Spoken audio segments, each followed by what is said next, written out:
Hey friends, welcome back to my channel. My name is Heather and this is Create Your Own Cozy.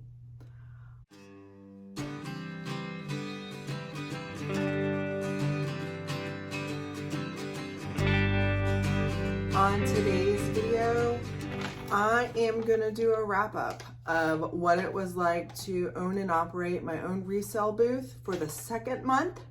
This was for the month of April 2022, and I did hear from a lot of people, both in my space and on my channel, saying that April was kind of a slow month. It was a weird month for sales. So let's begin. So here is the wrap up. I'm just going to do a quick and dirty to tell you how it really is. I know that a number of you have asked how much time that I spent on this booth, and that is a tough one because a lot of the stuff that I'm doing for the booth, I'm also doing for the channel. So the channel takes a little bit more effort because you're recording and editing and not moving as quickly while you're making things because you need to grab different steps. So it's really, really a tough thing to estimate how much time I'm putting into this. I am putting in time. I am going to the booth about twice a week. Usually on Tuesdays, I go with my daughter while my other daughter is in dance, and we bring anything that I've finished from the prior week to just kind of put in there. And then either on Thursday or Friday, I try to get in there alone without like a major time limit, so I can kind of move stuff around. I can kind of get an idea of what I want to do moving forward, and just kind of get the feel that I want in there and say, okay, well, maybe some more baskets, or I can see like adding something to the wall. So that's about the time that I'm putting like going to the location. Projects are always going on at this house. In fact, right here, these are the projects I'm going to work on for this week's video that are going to be going to my booth. So that part is harder for me to estimate. So for the month of April, I did sell 32 items. My sales subtotals were $328. The commission paid is 10%, and that is $32.80. I have to pay the 3% credit card fee when people actually do use their credit card. So I paid $8.44 for the month of April, which is a final amount of $286.76. So if I sold all these things without booth rental, commission, and credit card fees, that would have been $328 minus the $96 would have been a profit of $232 if I would have sold these things without the extra cost of the booth. However, because I do not have to work the register, I do not have to man the store at all, and the clientele that these guys get into the space really is, I'm willing to take that risk of paying rent for $150 a month while I get my feet wet, so to speak. So when you take $328 of gross sales, less the commissions of $32.80, less the credit card of $8.44, that's a final amount of $286.76. Then I subtract rent of $150. That means I got a check for $136.76. However, listen, I know I already bought these things anyway, but I also spent $96 on these items. So that is a total profit of $40.76. Again, I have YouTube to supplement, so it is worth it for me. It is also therapy for me, and it is also teaching me so much. I am learning the stuff that is selling in my area. For example, my top 3 sellers, my top seller was a set of canisters that I used in my home with the florally top that I got at a garage sale like 4 years ago, and updated and then re-updated them. I'll put them right here because I did update them on this channel.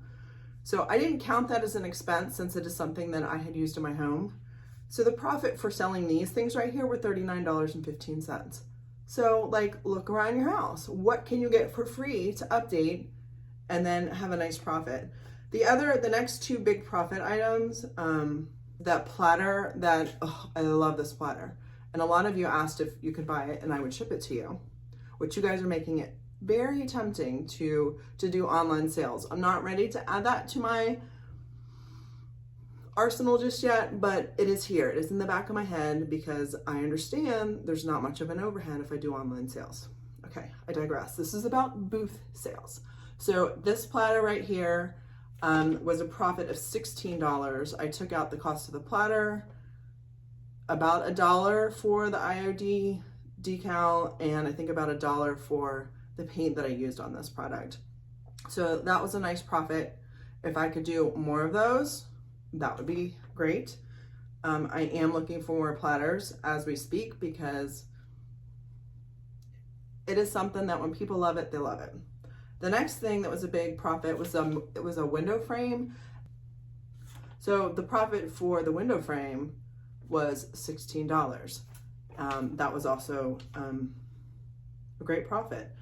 I did learn that in the month of April, 7 different items that were painted the color Apothecary with white wax sold. Apothecary birds and gnomes sold quicker than my white birds. That's worth noting, especially for the month of April. I just think people are in that nice light color feel.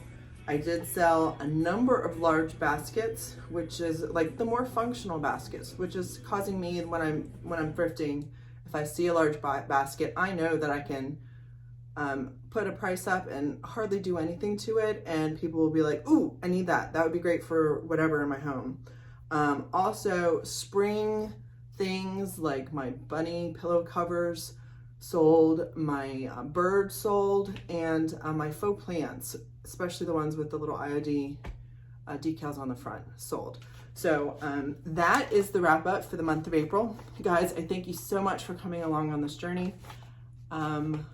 For the month of May, I did add the color Fern, which is, it's some paint that I had. It's a darker green Waverly paint that I got from Walmart. And I'm just kind of adding that color Fern to my booth to make it look a little bit more like fresh growth summer. I am planning, my next color is going to be more of like a blue with some blue and white pottery. Maybe for the month of June, July, to kind of go along with the 4th of July, a lot of blue colors. I did a lot of red before. Red's not really my thing, so I'm just going to stick with my blue. I am adding some color to the booth while keeping all my neutrals. So I am hoping it draws people in. I don't know how well it will sell. Of course, I will keep you updated on that. And my plan right now is to show you at least the first 6 months of running this booth. I know a lot of you have said that this is helpful. And quite honestly, when I was looking to open a booth, this kind of information, I would have like eaten it up. So I wanted to provide it to you, the quick and dirty. This is really what you're actually making. Now, I know I would be doing this anyway. Ask my husband. I thrift shop anyway, so I might as well have a place to sell it and to have an outlet. Unfortunately, it's causing me to shop a little bit more. But I do know summer's coming and those kids are about to be home, so my shopping days are about to go because it's just not as fun with 3 little girls in tow. But if you guys like this video, please give me a big thumbs up. If you want to keep the content of what it's like to own and operate a resale booth, just let me know in the comments below that you find this helpful. Guys, thank you so much for coming on this journey. Also, if you haven't subscribed, I would love it if you would subscribe to my channel and hit that notification bell to all so that you get an update every time I upload a new video. Guys, thank you so much. I hope that you have a great week, and I'll see you on Friday. Bye.